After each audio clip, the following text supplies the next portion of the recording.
अस्सलाम वालेकुम दोस्तों, क्या हाल है। मैं हूं आपका एम सलीम और आप देख रहे हैं हमारा यूट्यूब चैनल मुर्शिद के मज़े। तो जी दोस्तों, आज हम कहां आए हैं, कहां पे हैं, आपको पता नहीं है।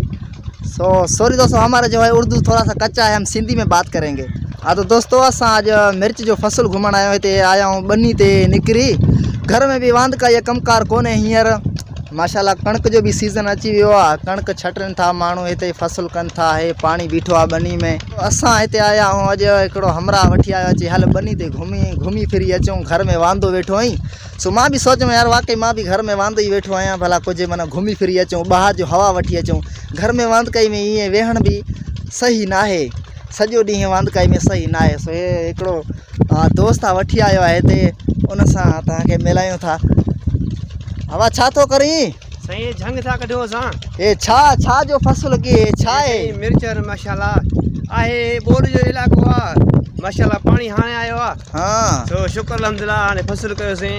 हे मना अगाटो थेला मिर्चन जो रोंबो या पछाटो आहे? महीनो खन थियो अथसि, पछाटे जे हिसाब में। हाँ जी जी सही। हे मना कॾहिं हिन जो सीज़न कॾहिं आहे माना सही ना माना मुद जंहिं जो रोंबो जीअं थिए सही नमूने सां सही मुद माना तकरीबन मुझे ख्याल में सितंबर जे माना पहिरीं ना अगस्त महीने जी पहिरीं तारीख़ है पहिरीं तारीख़ आहे माशाल्लाह। पानी जो कोन हो, हाँ उन जे हिसाब में पछाट थिया आहिनि।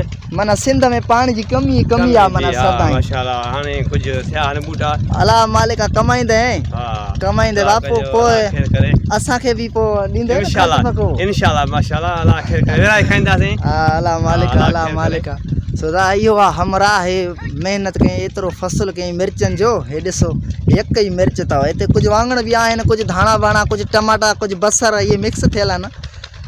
हे हमरा साईं वॾो महिनती आहे। हा हींअर छा थो करी? ये सी झंग कढूं था, मेहनत कयूं था।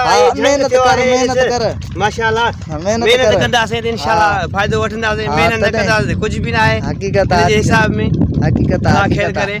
आहे असां इहो फसल आहे। गाह छा कंदे वरी मौसम आहे माशाल्लाह। सही आहे। गाह छा कंदे? गाह हे गऊं धारे में उन जे सही आहे। सियार जो खीर धीर भी पींदे न नेट। हाँ मेहनत कर।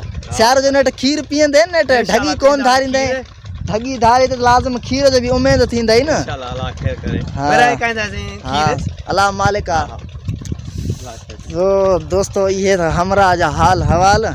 मेहनती आहे, वॾो मेहनती आहे। ढगा धारे हेॾे माना रगू खसारे में लॻो पियो आहे। कुझु मिर्चनि जो करे थो महिनत मिर्चनि सां, कुझु माल लाइ, कुझु हे ॿिनी ॿारनि में इहो हमरा सोघो आहे। हिन हमरा जो नालो आहे मोहम्मद यूसुफ। इहे मोहम्मद यूसुफ सां मिलियोसीं, गुफ़्तगू कयोसीं कुझु मिड़ई। इहो वीचारो चए थो त माना पाणी पोइ आयो माना आयो आहे, टाइम ते कोन आयो आहे न, इन जे करे बूटा नंढा, न त पाणी ईंदो अॻ में रोंबो थींदो त हिन महिल बूटा माना तयारु थी वेंदा, माना पटाई बि थींदी माना मिर्चनि जी। सो हे थो त हाणे माना आहिनि माशाल्लाह।